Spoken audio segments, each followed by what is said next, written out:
लोकसभा चुनाव में बीजेपी के खिलाफ मोर्चाबंदी शुरू हो गई है और समाजवादी पार्टी के अध्यक्ष अखिलेश यादव आज आगरा में कांग्रेस की न्याय यात्रा में शामिल हुए।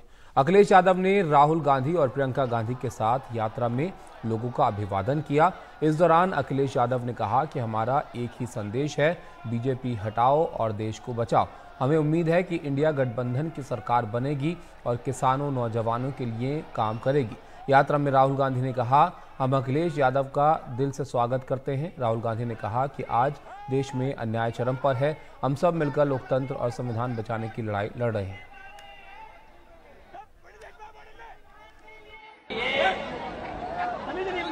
मोहब्बत की दुकान को लेकर के जो चले हैं,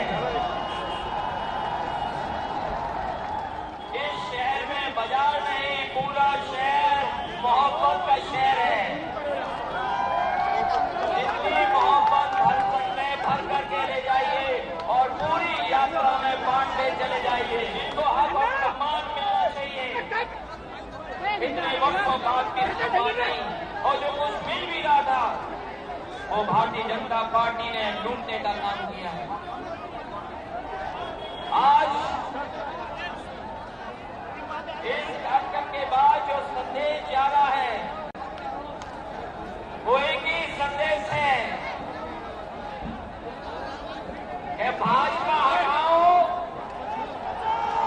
भाजपा हटाओ, देश को बचाओ और संकट मिटाओ। नफरत को खत्म करने की लड़ाई है। मैं आपसे पूछता हूं, नफरत को नफरत से काटा जाता है? नहीं, नफरत को सिर्फ मोहब्बत काट सकती है। सही बात?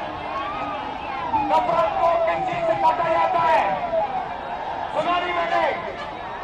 ये मोहब्बत से काटा जाता है और हम इनकी नफरत को मोहब्बत से मिटाएंगे। गठबंधन का लक्ष्य हम सामाजिक न्याय के लिए लड़ रहे हैं, आर्थिक न्याय के लिए लड़ रहे हैं, किसानों के लिए लड़ रहे हैं। किसानों को सिर्फ एक चीज चाहिए, उन्होंने कहा है कि हमें लीगल एमएसपी दे दीजिए।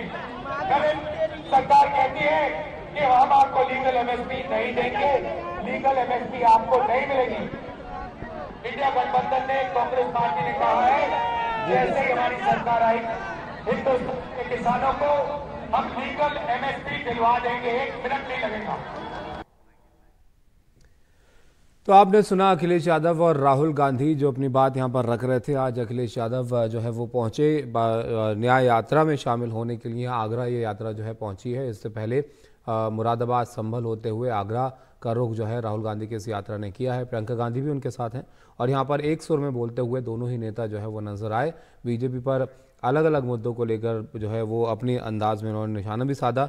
रणवीर हमारे सहयोगी हमारे साथ जुड़ गए हैं। रणवीर, अखिलेश यादव से कई बार जो है पूछा गया कि इस यात्रा में आप शामिल होंगे नहीं होंगे, तो उनके जो है जवाब भी काफ़ी चर्चा में रहे। अब आखिरकार शामिल हो गए तो दोनों ने मिलकर एक ही सुर में जो है एक तरह से निशाना साधा बीजेपी पर। कैसा रहा पड़ाव आगरा का इस यात्रा का? देखिए, अंत भला तो सब भला, क्योंकि अखिलेश यादव ने कहा था कि अल्टीमेटली जब बातचीत हो गई, सीटों का बंटवारा हो गया, तो अब जो तनातनी थी, जो मतभेद थे, वो दूर हो गए। अखिलेश यादव, राहुल गांधी, प्रियंका गांधी एक साथ दिख रहे हैं और 2017 में उत्तर प्रदेश में इस तरह की तस्वीर नजर आई थी। अब इसकी ज़रूरत क्यों? ज़रूरत इसलिए क्योंकि संगठन का बल एक और एक मिलके 11 भी कर देता और कई बार एक और एक मिलके 2 ही रह जाते हैं। तो अब राहुल गांधी और अखिलेश यादव मिलके कुछ बहुत बड़ा करिश्मा यूपी में कर पाएंगे और एक 11 हो जाएंगे, या सिर्फ एक और एक मिलके 2 ही रहते हैं, ये आने वाले चुनाव में पता चलेगा। लेकिन एक संकेत की राजनीति है। जो लोग भी भारतीय जनता पार्टी से नाराज़ हैं, वो उनके पास एक ऐसा विकल्प है कि वो बंटने की जगह पे एक जगह आ सकते हैं। और इसीलिए काफ़ी मतभेदों के बाद समाजवादी पार्टी और कांग्रेस पार्टी में जो बंटवारा है वो हो चुका है। आगरा पहुंचे हैं राहुल गांधी यात्रा लेकर। यूपी में उनकी यात्रा का ये दूसरा फेज़ है और इस फेज़ में प्रियंका गांधी भी शामिल हुई जो बीमार थी, लेकिन इस बार प्रियंका, राहुल भी साथ हैं और अखिलेश यादव भी साथ हैं। तो जाहिर है इस बार लड़ाई भाजपा बनाम विपक्ष की है, एनडीए बनाम इंडिया की है। और इंडिया में अब राहुल गांधी, अखिलेश यादव एक साथ नज़र आ रहे हैं। यूपी में दो लड़कों का जोड़ा जो है 2017 के बाद नज़र आ रहा है। और अगर बीते 4 चुनावों को आप देखेंगे उत्तर प्रदेश में, तो हर बार बीजेपी को हराने के लिए नई नई रणनीतियाँ बनी। 2017 में दो लड़कों की जोड़ी बनी, अखिलेश राहुल गांधी साथ आए, लेकिन नतीजा बहुत ज़्यादा इन विपक्ष के लिए फ़ायदेमंद नहीं रहा। 2019 में असंभव सा दिखने वाला एक गठबंधन सपा और बसपा का बना, नतीजा कोई बहुत खास नहीं रहा। 2022 में अखिलेश यादव ने छोटे दलों से गठबंधन किया, फ़ायदा ज़रूर हुआ सीटों का, लेकिन सब विपक्ष का विपक्ष में ही रहे। और अब 2024 में अखिलेश यादव 63 सीटों के साथ राहुल गांधी को 17 सीटें देकर चुनाव मैदान में उतरेंगे। एक तरफ बीएसपी होगी, एक तरफ एनडीए होगा और एक तरफ इंडिया होगा। तो इन तीनों में अब लड़ाई होगी और इस लड़ाई में आखिर एनडीए जीतेगा या इंडिया, ये तो वोटर्स तय करेंगे। लेकिन ये है कि एक मुश्किल सा दिख रहा जो एक गठबंधन था, वो गठबंधन साकार हुआ है। और अखिलेश यादव अब इंतज़ार करने के बाद पहले चरण के वो दूसरे चरण में राहुल गांधी के साथ नज़र आकर वोटर्स को एक संदेश देने की ये कोशिश कर रहे हैं कि इस बार विपक्ष मिला हुआ है और इसलिए दोनों नेता एक साथ एक गाड़ी में घूमते नजर आ रहे हैं। जी, ये तो ठीक है रणवीर, यहाँ पर कि दोनों एक साथ आए तो अपनी तरफ से अपनी तरह से उन्होंने बात की, लेकिन ये 2017 से इसको अलग कैसे यहाँ पर देखा जा रहा है इस बार? क्योंकि इंडिया गठबंधन की जब बात हो रही थी तो पार्टियां जो है गिनाई जा रही थी कि एनडीए में कितनी, इंडिया में कितनी। अब यूपी में ये दो पार्टियां साथ आई हैं, तो ये कैसे अलग है? बाकी पार्टियां तो अब इंडिया गठबंधन में बहुत ज़्यादा समर्थन लग नहीं रहा। देखिए काफ़ी कुछ अलग है, इसलिए कि 2017 में विधानसभा का चुनाव था, अखिलेश यादव मौजूदा मुख्यमंत्री थे और तब लड़ाई इस बात की थी कि यूपी की सत्ता में कौन आएगा, क्योंकि समाजवादी पार्टी सत्ता में थी और इसलिए गठबंधन हुआ था। इस बार चुनाव अलग इसलिए है क्योंकि केंद्र का चुनाव है, लोकसभा का चुनाव होना है। दोनों ही दल विपक्ष में हैं और दोनों ही दल पिछले कुछ चुनावों में बहुत खराब प्रदर्शन करते रहे हैं। कांग्रेस पार्टी 30 साल से यूपी में सत्ता में नहीं आई।